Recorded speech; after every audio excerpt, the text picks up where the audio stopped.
Enspire Partners. Inspiring people. Inspiring results. I'd like to introduce the CEO of Enspire Partners, Tony Ford, who will be our MC for the discussion today with our panel of cybersecurity experts. Tony, welcome on the behalf of GSI. We're thrilled to have this opportunity to partner with you for today's discussion. Tony, I'm going to turn it over to you. Hey, thanks for that warm introduction, Bill. Let's get rolling. I'd like to introduce the audience to our panel of cybersecurity experts, each of them highly experienced in the field with unique insights for today's roundtable. First of all, we welcome John Bassett. John is the CTO and Chief Information Security Officer at GSI. John's a leading technology advisor in the managed services domain. And in addition to almost 40 years of work in the IT space, he's authored numerous articles on cybersecurity and infrastructure. Thanks for joining us today, John. Thank you for the introduction. Thank you. Next, we recognize Michael O'Hara. Michael is the Director of Compliance and Security at TravelNet Solutions, and previously was head of cybersecurity at Avon. He's an active member of several cybersecurity professional associations and has published multiple articles on information security. Michael also is a regular participant on roundtable discussions just like the one we're having today. The third member of our panel, Cody Comstock. Cody is an insider threat engineer with ForcePoint, an InfoSec consulting firm in the federal space. He has more than 10 years of cybersecurity experience, including service time in the U.S. Marines. Cody has a Master of Arts degree and will be completing his PhD in 2023. Again, I'm Tony Ford with Enspire Partners. I'll be serving as your MC for this webinar. For our roundtable session, we prepared several questions that are topical to the cybersecurity theme, and will afford our panelists the opportunity to weigh in on each of them. Following the roundtable, we'll open up the discussion for questions submitted from you, our audience. So John, my first question goes to you. We're seeing a significant increase in information security awareness and spend at clients of all sizes. What are some of the drivers that are propelling this activity? It's been a real challenge, especially over the last 3 to 4 years. A few of the drivers has been a huge increase in ransomware and email compromise.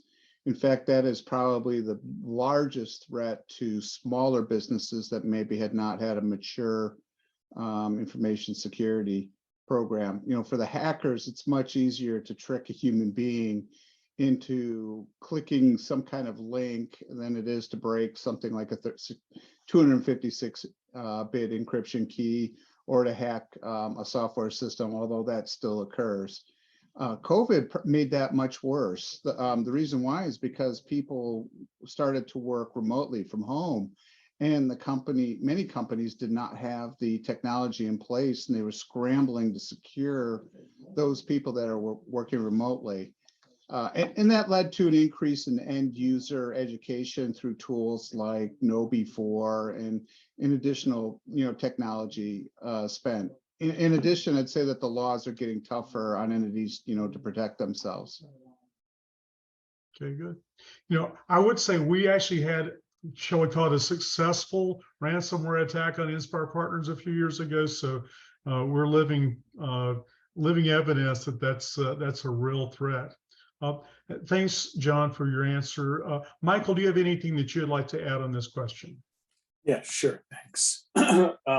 The spend is increasing because the C-level is waking up to an unfortunate reality. So long as there is money to be made, executing attacks because the ROI is low and the return on investment is extremely high, they're just going to continue.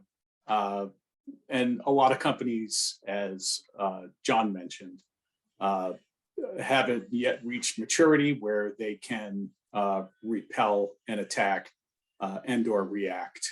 And it's even larger companies, Colonial Pipeline, GABS, SolarWinds, and those attacks cost on the back end, an order of magnitude. So I think as more C-levels become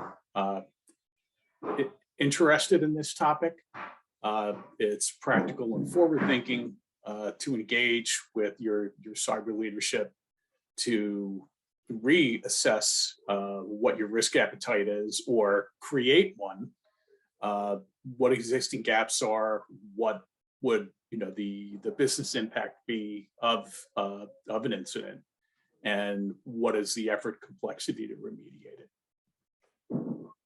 Thanks, Michael, for your answer there. Let's stick with Michael, and I'll pose a new question for you. How do you effectively, Michael, how do you effectively blend proactive and reactive information security measures? And to put it a different way, when it comes to cybersecurity, how can you expect the unexpected?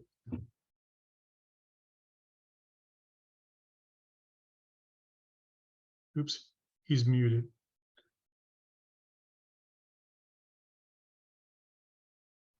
Michael, you're muted. Yeah, it was. It took a while to get that unstuck. Okay, he's back. Yeah, I'll apologize to the to the audience also. I'm having demo and reno done, so I want to keep the noise down. Sorry. I was saying that it's not possible to prevent every attack. Environments are too complex, and the mindset with security leaders has shifted from believing you could prevent attacks, and it has moved towards a more practical take on it, which is, I can't prevent them all, but I can know that they're happening, and I can automate against any of those attacks. You try to keep bad guys out. A lot of companies have GRC obligations, and those are requiring security controls, because you really can't have compliance without security. It is forcing many companies' hands to start making that investment to be able to have that that SOAR, or that automated react mode. Good. Let's fold Cody into the conversation. Cody, do you have any other comments on this topic? Sure, absolutely. I think that, at least from my observation of the organizations that I work with thus far, it really helps to have some sort of organic component. And that may look like a blue team, red team balance. I've seen that having, say, a phishing campaign, a small phishing campaign, really helps drive home the many mistakes and issues that users can make, because they tend to remember those mistakes far more so than, say, using their security awareness training. Because generally what I've seen is there's two issues that we run into, and that is misconfigurations and what I call trivial user behavior. Oftentimes it's not malicious. They just click a link. They don't know what they were doing, la la land, of course. But when they learn from that mistake, they've got to meet with, say, their manager or their director. These mistakes tend not to happen. So a balance between the proactive and reactive could have just a small organic contingent of red team and blue team for an organization. Good. Okay. Cody, I'd like to continue with you, but looking at some practical implications, can you provide some real-world examples of cyber attacks that maybe you've had to respond to, or that you've researched or studied? Sure, absolutely. This is, I guess, a pretty interesting answer, and of course, we'll put the political perspective aside. But the one that I remember the most, and kind of wasn't involved, but I studied, was that of Edward Snowden. And no matter how you view it, it was an organization that lost data. So of course it hurt this organization. And a simple Google search right now can kind of tell you that it's been nearly 10 years and we still have people trying to figure out the impact and the severity of what he did. but it also kind of boils down into, how that may be rather typical. So like there is, I forget his name at the moment, but he was a director with the FBI under the counterterrorism department, and he was there for 20 something years. And then you have another senior analyst with the DIA that was there for many, many years. And it seems that it's just this, I don't want to say a theme, but these internal threats tend to be generated from those that are within the organization for a while and not necessarily new to the organization. And one of the concepts that I really try to drive home and reduce, or rather reshape how organizations view threats is that we commonly believe, or rather we utilize the not if but when, right? There's the increase in cyber attacks are going up every year. Generally, we're going to be hit with something. So when will it happen? But for the insider threat perspective, it's not necessarily trying to keep the external attackers out. It's that the attackers are already here, right? So from that perspective, it really forces the organization to kind of shift or reshape how they view information security and threats from the inside. Good. Well, John, as a CISO, I'm sure you probably have some real world examples to share as well. Could you elaborate further? Yeah, I'd like to say that I have no real world experience, but that's also extremely unlikely for any cybersecurity professional right now. As Cody just said, it's not a matter of if, it's a matter of when. So to say that we've not been through it at GSI would be a lie. We have. And here's some examples. One of our clients got hit with the Lockbit 2.0 breach, and it was really very interesting. It was through a failed patch to an on-prem Exchange server. It looked like Exchange was sending a message that said that the patch was successful, but it really wasn't. And that was like in April of a certain year. And then about 6 months later, a different vendor was managing the firewall and forgot to lock down port 389, and along with the two things that Lockbit was just sitting, it didn't do any harm until sitting on the Exchange server. It kept reaching out over and over and over again, and then finally, when the hole froze up, boom, it hit hard.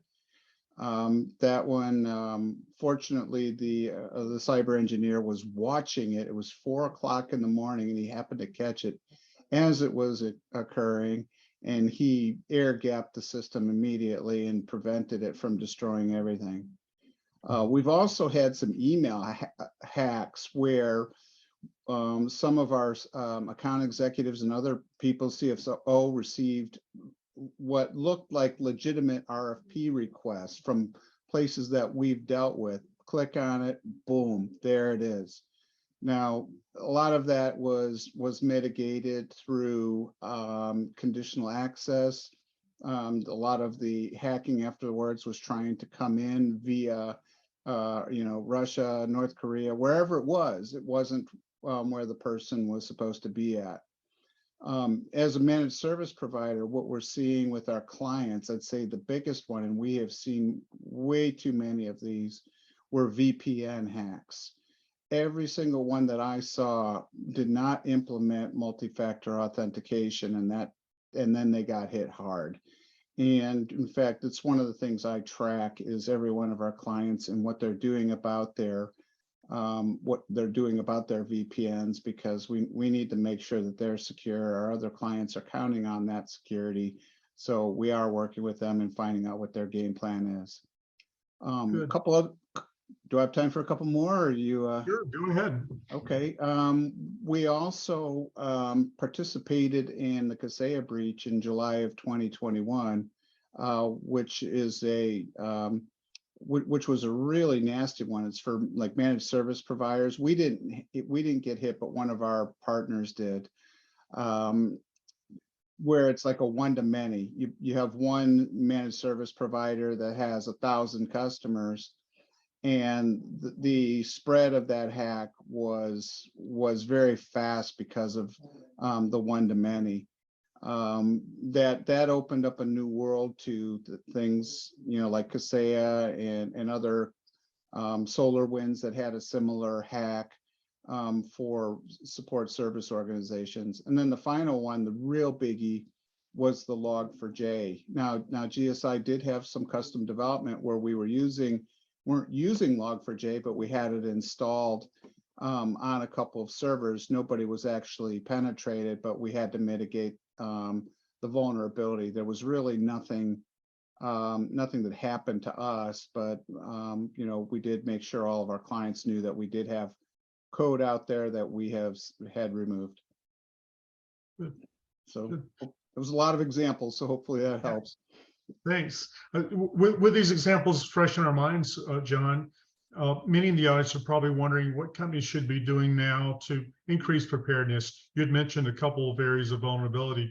Could you speak to areas that we should increase preparedness? Yeah, Michael mentioned something key, and that is no cybersecurity company software package can be perfect.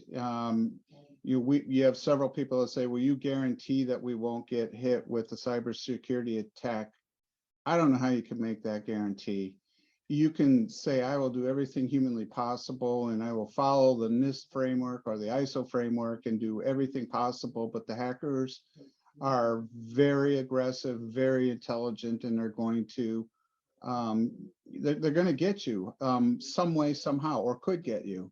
Intrusion prevention is great, nice to have, need to do your best there. But as Michael mentioned, intrusion detection is really mandatory in order to mitigate it. So in that, you want to make sure that your business continuity and DR plans are in place and tested. Something new that people are doing now is creating ransomware playbooks, because you can have a business continuity plan where you have a failure from data center A to data center B. Those don't necessarily take into consideration the sneakiness of the cybersecurity people that may have infiltrated both of your sites and or mitigated your backups. So it can be really tough. You in preparing for it, and I do a presentation on this, and I hate to say this, is understand how the hackers work. You understand crypto wallets. Might even make sense to have a crypto wallet set up ahead of time, because it's going to take you a while to get one set up if they're demanding ransomware. A ransomware that if you're stuck in a position of paying it, and you're taking 2 days to get a wallet, you might want to make sure it's there if it's within the legal realm of you to even pay a ransom. Most ransomware you're going to not want to pay, if at all possible, but you might be in that dark situation. You can also involve ransomware negotiation companies, people that specialize in that. If you find yourself in that position, I tell everybody to make sure that you have a machine set up that knows how to get on the dark web, the Tor browser, because they're going to ask you to go to, if you have to pay a ransomware, they're going to ask you to go to a nefarious site. So you can even be, in that sense, you can be prepared. Also, you might want to talk to your insurance company and see what their requirements are. What we're finding, I'm hearing, this is odd, they're not, a lot of insurance companies are now asking for offline, off-site tape backups. And that seems kind of odd, goes back 20 years or more, but I think they're thinking that in many cases could be the safe way to go. I'm not saying I agree with that or disagree with it, but some insurance companies are asking for that. Right. So that's my 2 cents. Thanks, John. Michael, anything more you'd like to respond to that question with?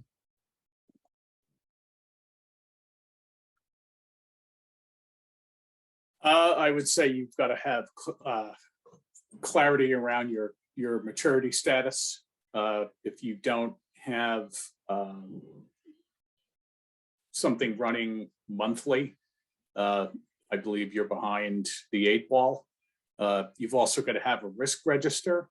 You have to, and I say you, I'm talking about the business, not just the CISO. You have to understand what are the the incident types that can do damage to your company based upon your inherent risk, because an inherent risk of an e-commerce company is different than a nonprofit, than a hospital or a bank. And a project roadmap that will map out what that remediation schedule looks like. And I mentioned earlier about cost and complexity, you got to include that. And then probably most importantly is to have visibility and in two ways. One, of your environment. If you don't know about something that comes in, around, and out of your network, you've got a real gap. So that's I consider that urgent. The other visibility is to have visibility at the leadership, and in a perfect world, also at the board level, if you have that or parent company. Cyber is no longer a back office annoyance. We're not the nerds who, are getting in the way of everybody else in the company. This is a strategic consideration now. Just go talk to Twitter, SolarWinds, JBS, and the thousands, tens of thousands of other companies that have gotten either dinged or literally put out of business because they weren't ready. Right. Yeah, I can tell you, even as a small company, our company, it's an expensive proposition. We had a ransomware attack where a new employee clicked a link that he shouldn't have clicked, and we were in trouble.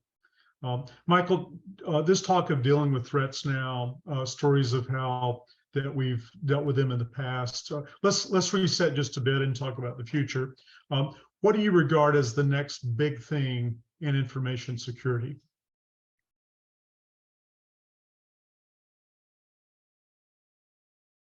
Oops, you're muted again, Michael. He's back. And you would think I'm a technologist. But one of them is how the proliferation of GRC is having an impact. You can call that good, or you can call it bad. It's good because if you are subject to PCI or CCPA or GDPR, and you're on the hook for that, you have to have good security controls behind that. You have to go through the checklist. You gotta, I'm checking this, I'm checking that, or not applicable, or I have a compensating control. Unless you answer all those questions, you don't get certified. If you don't get certified, you are placing your relationship with clients, current and potential, at risk. I see the different GRC obligations as selling points or an opportunity for companies to socialize the importance of all of those internally and also with clients. But the real big one, there have been some very high profile, I call them CISO incidents. You have to go back to Joe Sullivan, who was the CISO at Uber, who just got convicted, for concealing information and concealing a hack through their bug bounty program. It puts the CISO in a very difficult situation. I mentioned a couple of minutes ago, we are no longer the wonky guys that get in the way. If you're looking at it from our perspective, we're not business enablers. The rest of the business might be thinking very differently about that. They could see us as, well, hey, I'm the SolarWinds guy who told the CISO, we got to get rid of SAM and NPM's default password of password 123 or whatever it was. It was something absurdly easy. That never changed.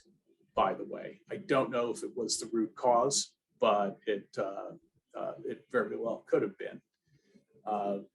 So it's the increased level of risk that cybersecurity teams, not just the CISO, are subject to, and that results in somebody in that position or on that team to do a hard look at what are we doing well, what needs improvement, and where do I have a giant gap, and then going back to leadership, reinforcing that with the appropriate information, whether it's a dashboard or a FAIR analysis. I'm a big fan of FAIR. That will help you quantify what an incident could look like. I was using the free version, but I know that there are some commercial versions. Being able to quantify the dollar and therefore business impact would be very, very helpful in pushing that message out across the company. You know, Michael's segue to talking about money is sort of appropriate. The B part of that question, Cody, I'd like for you to speak to, is with limited resources and budget, what do you think are the fundamental steps that companies can take to begin to enhance their information security? So help us sort of peel back the layers a little bit more. Sure. Yeah, that's a great question. And I really think it comes down to having an understanding of what is happening with your data inside the organization. So, you know, kind of touch upon the first part of the question as well. You know, what's the next big thing? I think that big thing is going to continue to be the big thing. And I think that's analytics.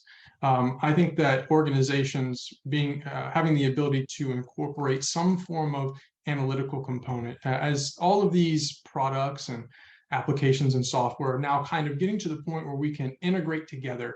The analytical component will really provide trends and patterns. And if an organization can establish some sort of analytical component into the organization, you'll be able to really kind of foresee, you know, what are the potential issues down the line.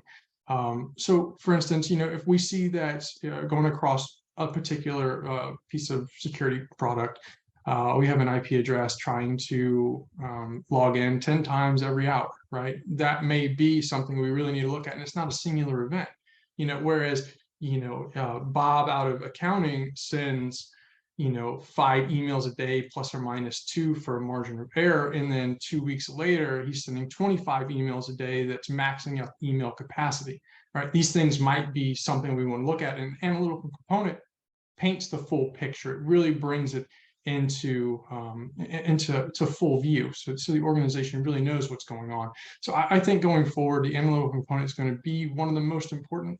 And of course, as time moves on and technology is on the market, it gets a bit more affordable. So whereas the large scale companies right now may be able to afford the really glamorous analytical products, I think over time these small and medium sized businesses will be able to afford that. And I think that the cost of the analytical products is going to be far more beneficial than the potential cost of a security incident. Good. Thanks, Cody. That's a good answer from our whole panel to a very complicated question. For really our last question for this part of our presentation, I'd like to pivot to talk about people for just a minute. Because people cause the problems and they can solve the problems. We're on the solution side. So Cody, how can companies go about finding the right people to help them implement their information security strategy? Yeah, that's a great question as well. Well, I think the right people are certainly important. I believe that the capabilities that the organization has is a bit outweighs finding the right people. And what I mean is, if an organization has the capability to do something without the people, that's one thing. But if it has the people without the capabilities, that's far worse. furthermore, every organization tends to have a variety of products they use. They operate differently.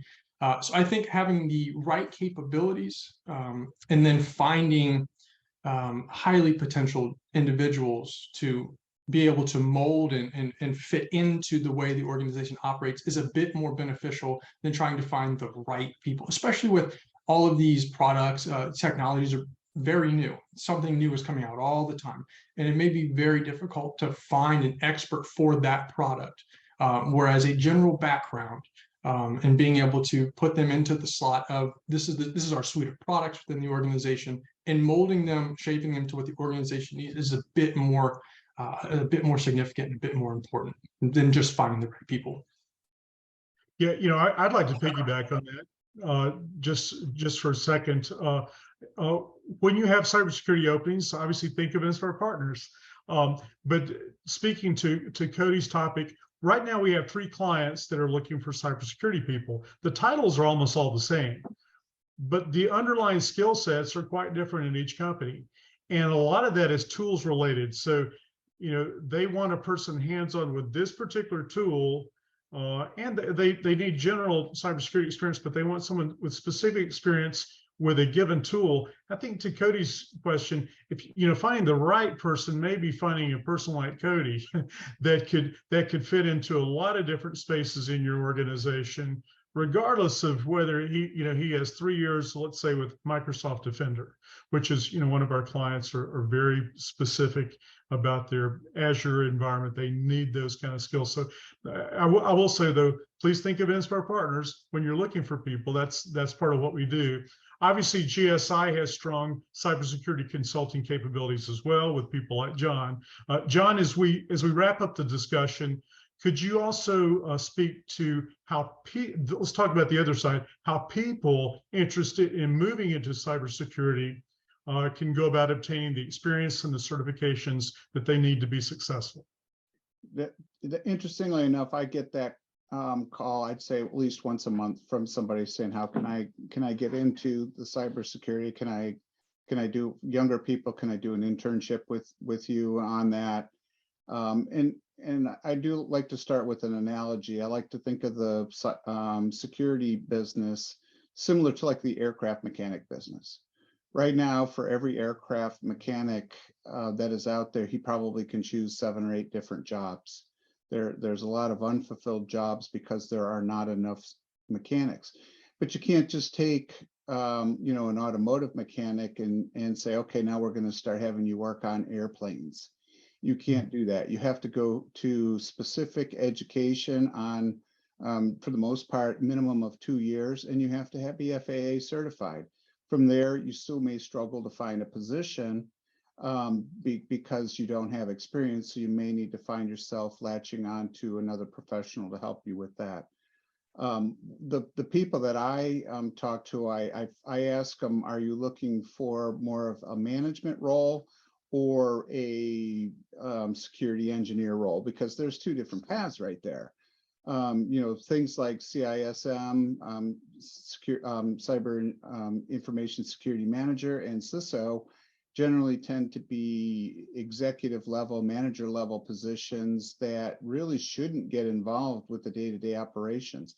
They need to understand what the security engineer does, and they need to understand the tools, but doesn't necessarily do the work. And the other would be like a CISSP certification would be for a cybersecurity engineer, somebody that does like to get hands-on.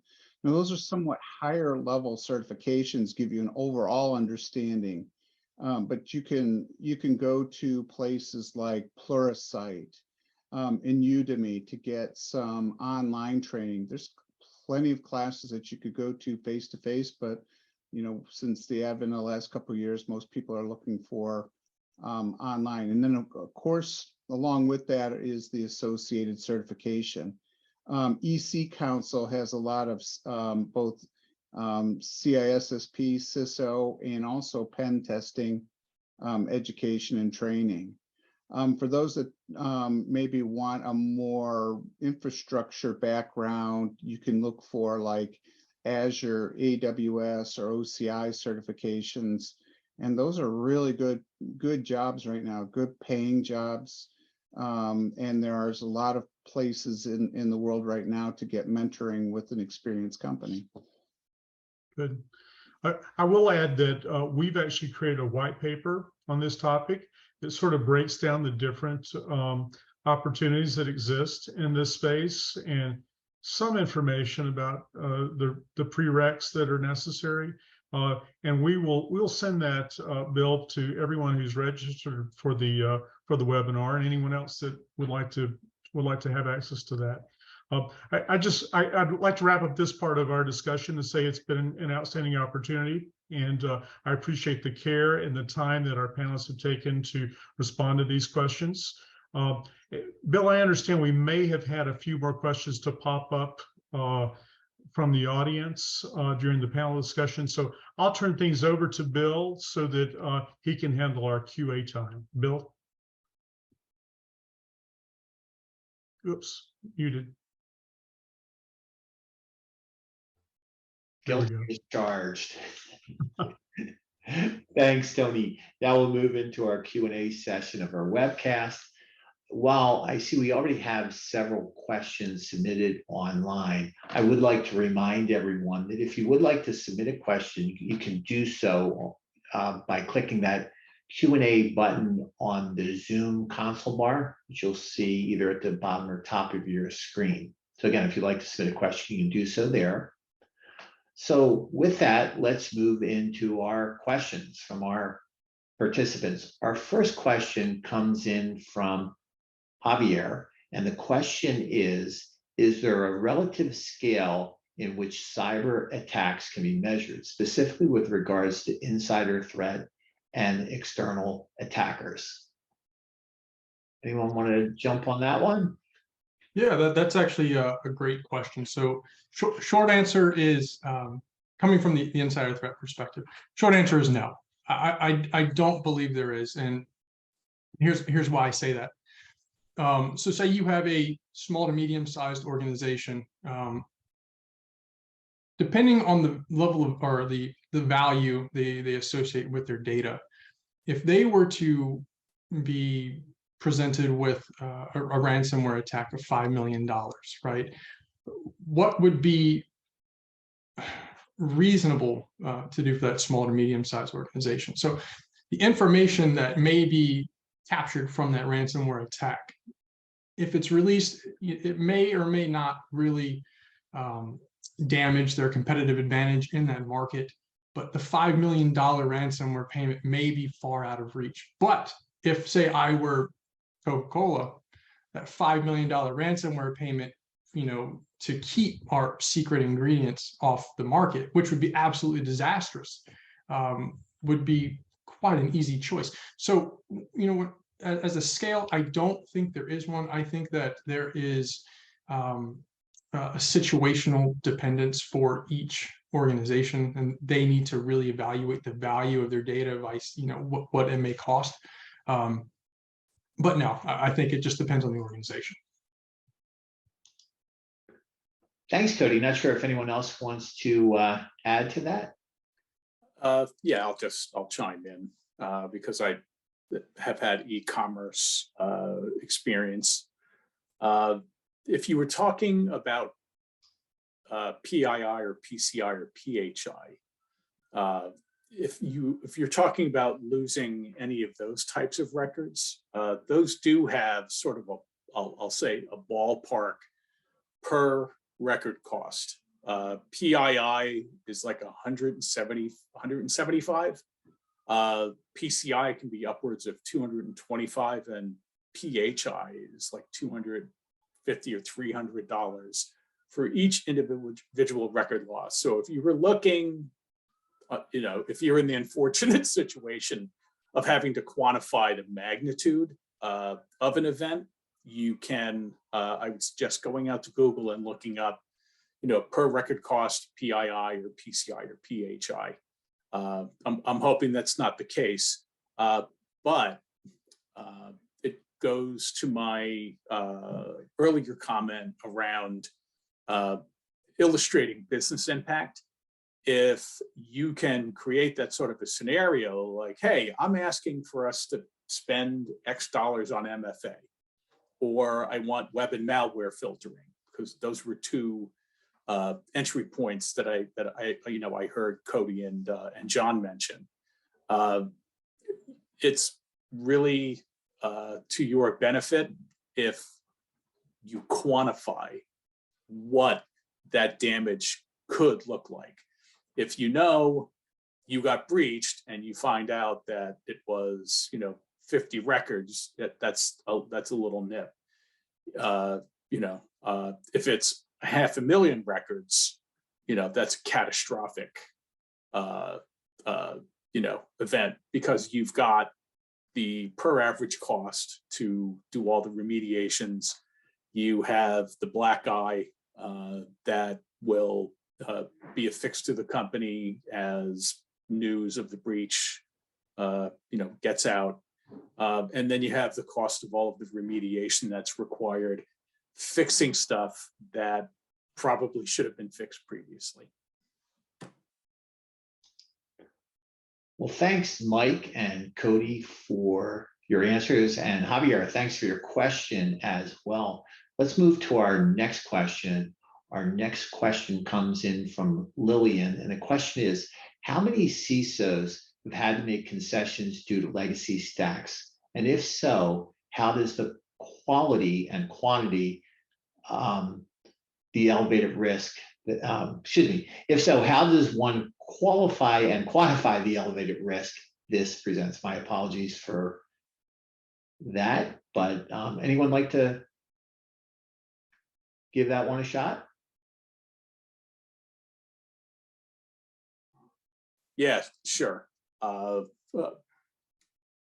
previous organization had a significant amount of technical debt, applications that had been around for dog years, and anything that old, and we're talking decades, is obviously not being built at that time and maintained with security in mind.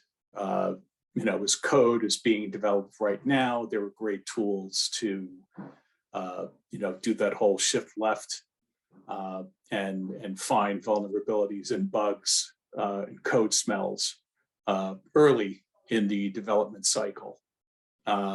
We also have gotten pretty sophisticated with vulnerability management and patching and daisy chaining and all that stuff. It presents a significant risk if you're not accounting for what that legacy is doing. Like best case, can you isolate all of those in its own segregated network? Make sure you've slapped as much monitoring, passive network monitoring, and EDR, XDR, MDR, so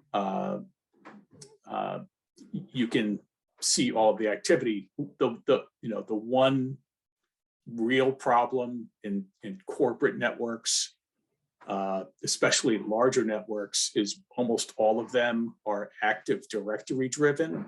And if you have legacy apps running, that means you've got TLS 1.0, you've got SMB, you've got numerous protocols that are clearly something for a threat actor to just feast upon.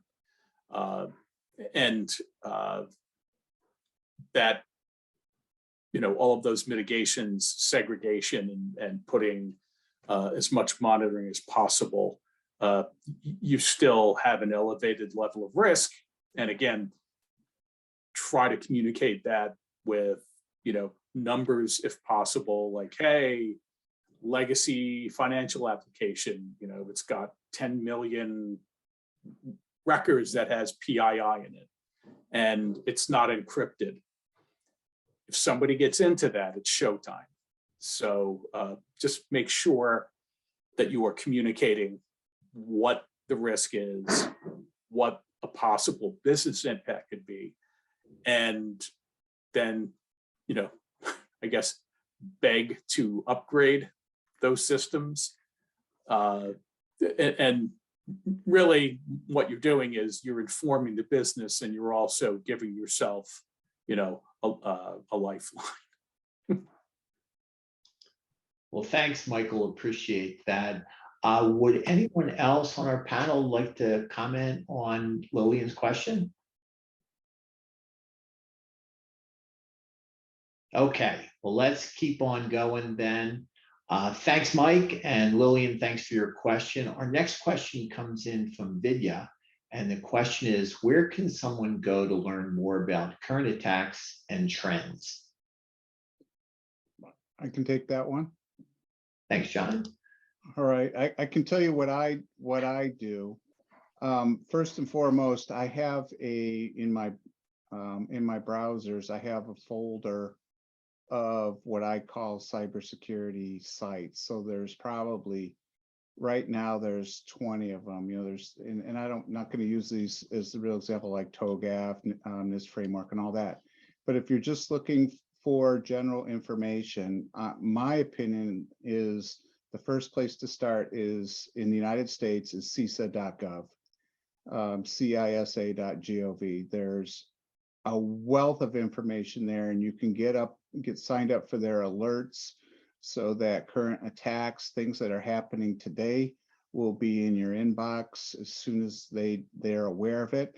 I do find if it's an urgent attack, they might be a day or two behind, but at least it'll get you up to speed on what's going on out in the world, what some of the most common attack vectors are, like Lockbit or Daxon or whatever the latest thing that is going on.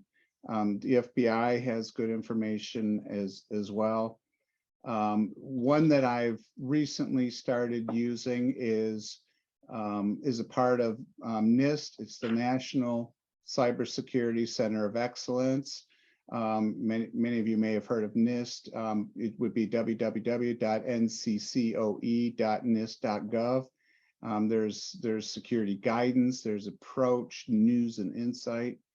And I actually have a good one that I use for small to medium-sized business. Since we're an SMB, we often work with small to medium-sized companies. The United Kingdom has a really great site, iasme.co.uk is great. It's a way to get certified if you're in Europe. It's a particularly good, especially in the UK.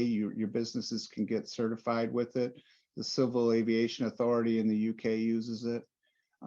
So I have a bunch of other little blogs that I belong to, people that I've met over the years.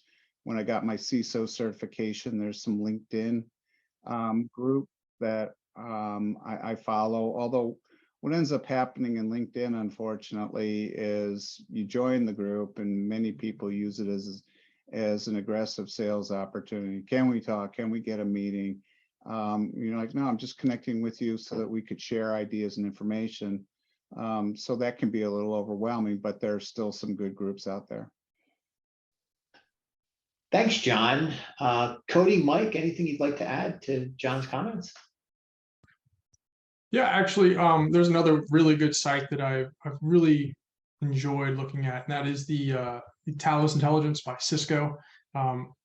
I think, with their vulnerability information, the vulnerability reports, and showing the host names, IP addresses, and whether it was legitimate spam or malware, would really at least open up some of these avenues that organizations can look at, where they can create blacklists, whitelists, or what have you. So I think the Cisco Talos, as well as I think it's Google Project Zero. I think that's also a really good one. Yeah. You really can't get any better resources than what John put out. But those are two extra ones that I think are really helpful. I would tack on any of your vendors that are worth their salt are going to have notification capability. So for all of your vendors, make sure that you were signed up to receive any alerts that get sent out. for, those high critical 0-day stuff. Okay, well, thank you, Cody, Mike, John, for your answers, and Vidya, thank you for the question. That appears to be the end of our questions. So I would like to thank Tony for emceeing today's webcast. Mike, Cody, and John, thanks for being panelists. And of course, thanks to all of you that have participated in today's webcast. As a follow-up from today's roundtable discussion, we do ask that you complete a short 1-minute survey, and that'll come up as soon as you exit the webcast. So if you can complete that, we'd really appreciate it. We'll be doing a drawing for a $25 Amazon gift card, and anyone that completes the survey will be eligible to win. And of course, we'll notify the winner. You'll also be receiving an email in the next couple of days with a link to a recording from today's webcast. We're also going to be sending out that white paper that Tony had mentioned. And if you do have any follow-up questions for Enspire Partners or GSI, you can contact us with the information on the screen. And thanks again for attending today's presentation, and have a wonderful day.